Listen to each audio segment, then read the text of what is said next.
We welcome you. Our buddy Matt Lee joins us, and we're talking about maybe you're in the position of looking for a home and you come across a home that was built in the 60s and 70s. There's a good price on it, but you want to improve it, and you can do that by simply removing a wall. Yeah. So if you're looking at something where your financial position is that you can afford a little bit more, and you think this is a perfect house, perfect location, but it's maybe not quite the style that I'm looking for. If you look into the actual truss system, and if it's actually like a manufactured truss, and contractors or the home inspector can tell you this, the weight is actually on the exterior walls, and what we're looking at is maybe taking out a few walls inside, make it more of the open concept, more of the modern look. And so that's not necessarily a support beam in there either, no, you don't want to remove. So if you actually have somebody that's built the trusses, then they will have a beam that goes down the center, and it's actually got support columns that run down through the basement and into a footing in the basement. If it's actually manufactured trusses where you can actually look up in your attic and it's got meshing on both sides of any of the connections, all of that weight is actually spread out to the exterior walls. So if you were to look at that and you find that, always talk to either an engineer or a contractor. But if you see that in your home, there is a really good chance, I would say 90% chance, that you can take all the walls out in the interior. And it makes such a drastic difference. You've shown us some examples here. We have 15 seconds for each picture here. We'll do that right now. So you have somebody that has just taken out, they've got this white wall that's running across and the before picture on the top. They've taken the full wall out, put an island in, and you've run into, you have to change flooring and drywall on the ceiling. And this is something that it's not just as easy as taking the wall out, just so you understand. What a difference, though. Yeah, you've got this open concept. They've actually done a railing all the way around the stairs so they can open that part up as well. It just allows you to have this, consistent flow, more of an open feel. So they've taken this really tight style of kitchen and they've taken the walls out, they've pushed it out a little bit, they've put this nice big island in the center with these pendant lights. I mean, it changes the look completely of the home.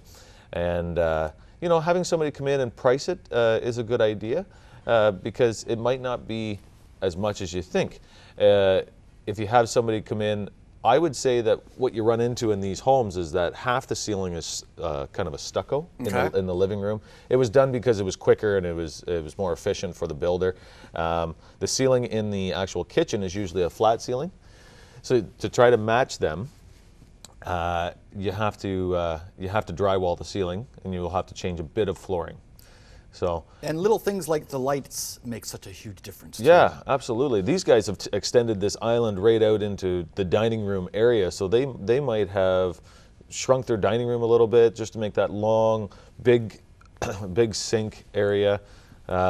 These guys again have taken this wall out where you're not losing a lot of cupboard space. On the top picture on the left, you're looking at a bit of cupboard space and maybe 2 hanging cabinets. But they've made the island so much longer that you're actually probably retaining the same amount. And then you've got this pull-up bar style for kids' breakfast, something quick that can be in and out. It just makes it that much more efficient. I think it's a really nice look. So there was a trend, I guess, in the 60s and 70s with these smaller spaces, and the big trend, I guess, in the 80s and 90s and now are the larger open concepts. Well, so the newer concept is the open concept, but we're actually looking at the change from the 60s and 70s of that boxy area, because I always said it's like people were coming out of farmhouses and out of that style, the 2-story, where rooms were separated. Dining room was here, living room was here, and kitchen was there. They wanted to make sure that it was all its individual area. Nobody could see in the kitchen because if they made a mess, they wanted to be able to shut the door. Things have changed a little bit, and I think that having that more of that open concept, that more free feeling, kind of lots of natural light, people are going for that style more today. So that if the house is built with the trusses, and you can talk to a contractor, talk to an engineer, and see what your step is. But it's a really nice way of updating the house. So if a cheaper, older home comes on the market, it's not as daunting as you would think it would be to just take a wall down and just change it from night to day. Yeah, absolutely. So you have to remember that you are going to drywall the ceiling, and you'll have to consult an electrician to drop the lights down a little bit. You could change the tile in the kitchen, because what you're going to have is you're going to have this wall that's coming out, and it's going to have 6 inches because you've got 2x4 and then you got drywall on both sides. You've got this gap that's coming around in your kitchen area when you take that wall out. But if you actually extend and put new tile in the kitchen and extend it out underneath of where the actual stools would be on an island, let's say, you could actually save yourself a bit, because you might not have to change the flooring in the dining room, not change the flooring in the living room, just do maybe a bit of an extension out of the kitchen. Outstanding. I love the before and after pictures. That's great. And it does change it up completely. Yeah, gives it a absolutely. whole new interior look. Yeah, for sure. Love it. Love Matt Lee. He's a good guy. Thanks. Real estate tips brought to you by Matt Lee of Royal LePage.